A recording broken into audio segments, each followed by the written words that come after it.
بسم اللہ الرحمن الرحیم۔ بزنس انفو پاکستان کی جانب سے ملک غلام رسول حاضر خدمت ہے اور آپ کی خدمت میں سلام عرض کرتا ہے۔ آج کی ویڈیو کوئی لمبی ویڈیو نہیں ہے۔ کل ایک خرگوش پالنے والے کسان سے بات چیت ہوئی، اس کے ساتھ سفر کیا، راستے میں کچھ اہم معلومات ملی جو آپ کے ساتھ شیئر کرنا چاہتا ہوں،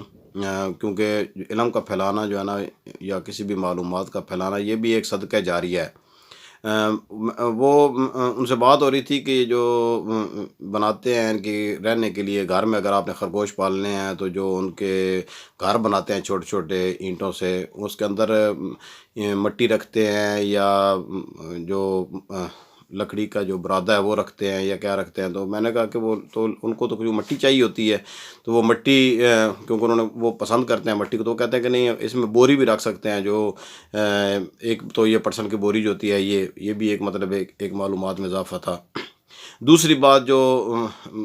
مجھے معلوم ہوئی وہ یہ ہے کہ جو مٹی اگر ڈالتے ہیں نا، تو مٹی میں آپ نے مشک کافور ملا دینا ہے۔ مشک کافور سے یہ ہوتا ہے کہ اس میں جو ایک سسری سی پیدا ہو جاتی ہے نا، جیسے وہ کیڑے پیدا ہو جاتے ہیں کچھ عرصے بعد، ایک تو اس سے بدبو آنا شروع ہو جاتی ہے مٹی سے، اور دوسرا یہ ہے کہ وہ پھر خرگوش کو بیماری لگ جاتی ہے۔ تو اگر آپ نے خرگوش کو بیماری سے بچانا ہے، میں نے بڑی ویڈیو دیکھی ہیں نیٹ پر خرگوش کو پالنے سے متعلق، لیکن کسی کسان نے یہ بات نہیں بتائی، اور وہ جو ہے یہ بڑے کامیاب کسان ہیں جن سے میری کل بات چیت ہوئی ہے۔ کسی وقت ان کا ایک میں تفصیلی انٹرویو بھی آپ سے شیئر کروں گا، کیونکہ وہ بہت سی معاملات کرتے ہیں، جیسے ان خرگوش پالتے ہیں، اس کے علاوہ انہوں نے مور پالے ہوئے ہیں، اس کے علاوہ انہوں نے اصیل مرغ جو ہے نا وہ پالے ہوئے ہیں، اس کے علاوہ جو مین ان کا کام ہے وہ ہے شہد کی مکھیاں۔ اس پر بھی انشاءاللہ تفصیلی میں ویڈیو آج یا کل 2 دن میں انشاءاللہ جلدی بنا کر آپ کے سامنے پیش کروں گا، کیونکہ میں نے ان کے ساتھ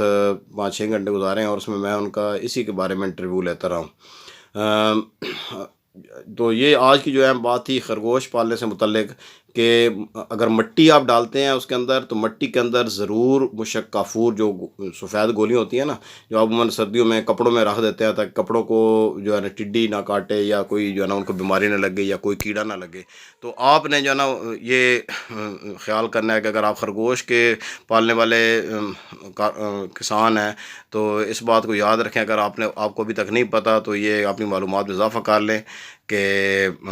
اس مٹی کے اندر آپ نے مشک کافور ضرور ڈالنا ہے۔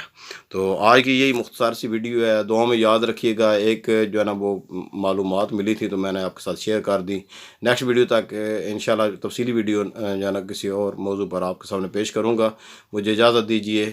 اللہ حافظ۔